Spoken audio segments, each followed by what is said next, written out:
up to another good morning. Time to go. Oh, we are all looking for adventure. We are all looking for adventure. We are all Welcome back to the 3x5 Live podcast. All right, guys, on this podcast, we talk mindset, mindfulness, productivity, and we talked about what last week, Jessica? We talked about the word why. We did. We did several different exercises with you guys, journaling about why, talking about meaning, talking about purpose, and all connecting it to that word and how we can use that in order to look deeper and answer some questions about ourselves and how we show up in the world.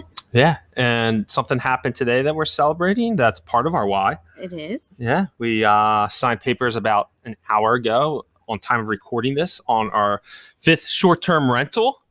Woo! I know Jessie was a little nervous halfway through. I was feeling a little nervous. I had a moment of like, okay, what are we doing? Yeah, it kind of made me nervous. I don't like that. I usually don't get like that. I'm usually like, let's buckle up and keep on going. And the worst part about this is I sign like a doctor, and Jessie writes her entire name, including middle name, perfect cursive penmanship, and it takes like 15 seconds each time, and it's brutal. So it takes a long time to sign these papers. However, you can actually read my signature and know that it says Jessica L. McFarland, where Brian's literally just looks like a bunch of jumble. All right, what are we talking about this week? Jumble or gibberish or both. Wow, you don't want me to tell it how it is? You just are going to interrupt me like that? I was talking with Brian this week. I have started listening to, kind of engaging with this woman named Maya Shankar, who is a behavioral cognitive scientist, and she worked out of the White House. And so I was listening to a conversation with her, and she was talking about this word, occupational transparency. Yep. And it was enough of like a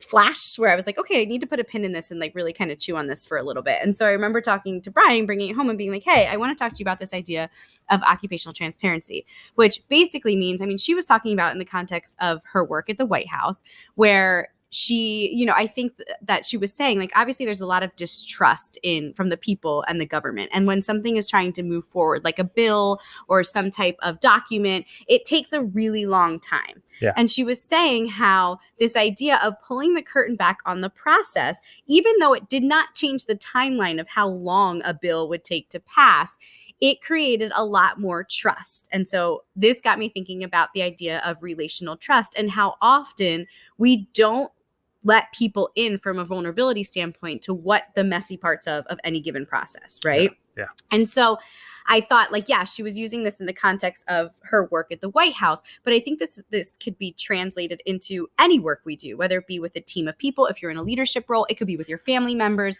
It's that idea of we like to keep things kind of buttoned up and in a bow, and then we present the outcome as, okay, now we're done. But I think if we allowed ourselves a moment to pull back that curtain and explain the process, then the outcome will be that much more valued and understood from your team members. So I wanted to give this example because this kind of made it make sense for me.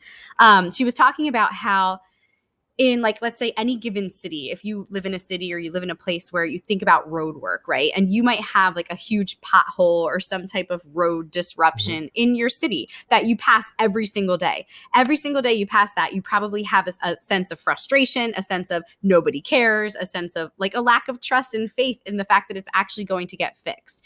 And this is par for the course with pretty much anything that's going on that needs like a huge systematic shift, right?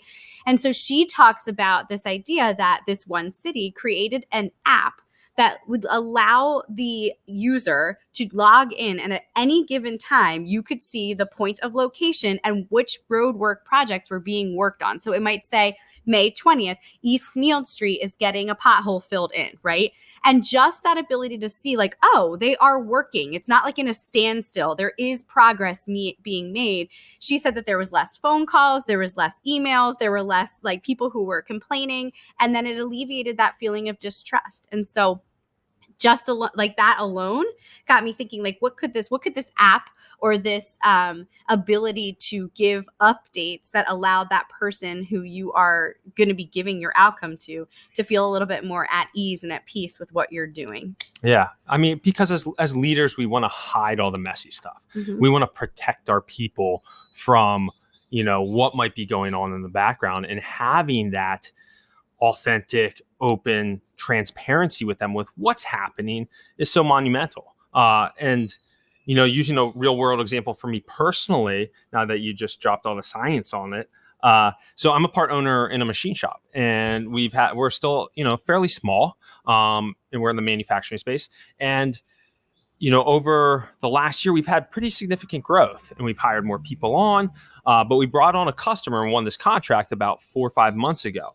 Well, our contract with this customer, they are dragging out payment on us, and it's a large sum of money, at least for us. So now we can't pay our suppliers, and we're having a tough time with cash flow. And we are being completely transparent with our workforce, down to the lowest level guy that's just packing boxes, and letting them know where things stand, why they are the way they are, why maybe one of our suppliers is calling saying, hey, why isn't this being paid? We want everybody to know where things stand. And we feel like if we do let them in and pull back that curtain, as Jessie says, then when other things come up, they're like, oh, well, ownership's going to tell us if this is X, Y, and Z, because this is how they handled the other situation. Yeah, and you can relate. I'm sure you can relate. Like, think about yourself on the flip side, right? Like, what if you're working on a team that has different moving parts to all create some type of overall project, right? Mm-hmm. And you're busting your butt every single day doing your part, but you have no idea where the other people on your team are with that project. Yeah. Think about those feelings that you have as that deadline's approaching, where there isn't a communication or, a like you said, like a transparency of what's going on. You are probably worried, anxiety's kicking up. Is this project going to get done? Especially if you're a leader. And so modeling for your team or for the people you work with, that idea that like, it's okay to say like, hey, I hit a hiccup, like, and admit that, right? Because it's hard for us to admit that we might be stuck, but think about what you could do as a team. If that person came to you with that, then everybody could do that collective wisdom to get them through that. So it is vulnerability too. Yes. That's the other word. If this isn't hitting home with you, think about vulnerability. Yeah. And there is this one activity that you were mentioning too, where if you're a leader in this space, or listening to this, and right before a meeting, you have a meeting, a project where you have to problem solve something, have everybody go around the room and just state like one embarrassing moment in their life. And everybody shares their embarrassing moments, and then they're more likely to mention that maybe quote unquote dumb idea that they have. They'll be more open and to share potential outcomes to this project that you guys are working on. And I'm a firm believer of starting any type of meeting with those positive emotions and positivity, because if you look at the science of positivity, it's really helpful for creating a connection and creating that openness for you to share.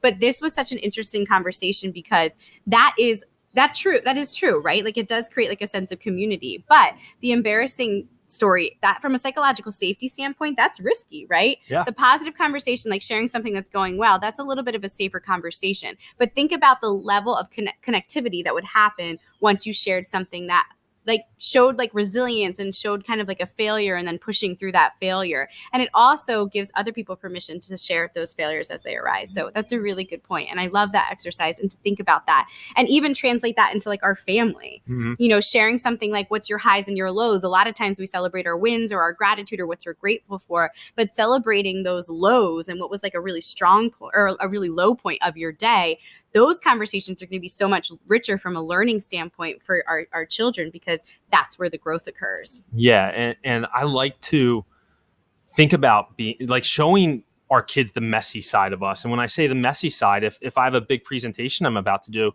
and I'm nervous that morning before I leave, like I'll tell our kids like, hey, Dad's nervous. Like I got to speak in front of these people and I have to do this and that. And I don't know how I feel about this, to let them know that it's okay to have those emotions, that your big parents, even have these vulnerable moments that they don't realize they do. They think of us as, Superman and Superwoman. Like that's how kids view their parents, and letting them into some of your own personal vulnerabilities without being obviously whining or handling it in a proper way, I guess. Yeah, I know, not whining, but Yeah. looking at like those, like I talk about like solutions-based conversations Yes. where Yeah.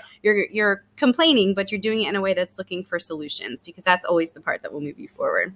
Yeah. And so I just thought it was something really cool. I want you to like put a pin in that word, occupational transparency, and think about what that could mean for you in your role, either professionally or personally. And then look for those moments where maybe you could give a little bit more clarity or a little bit more communication about where you are with any given thing, which alleviates that person's anxiety on the other end and allows them to have that trust. I think that it'll go a huge long way if you can start to do these small practices and see what happens with those relationships that you're building through your work.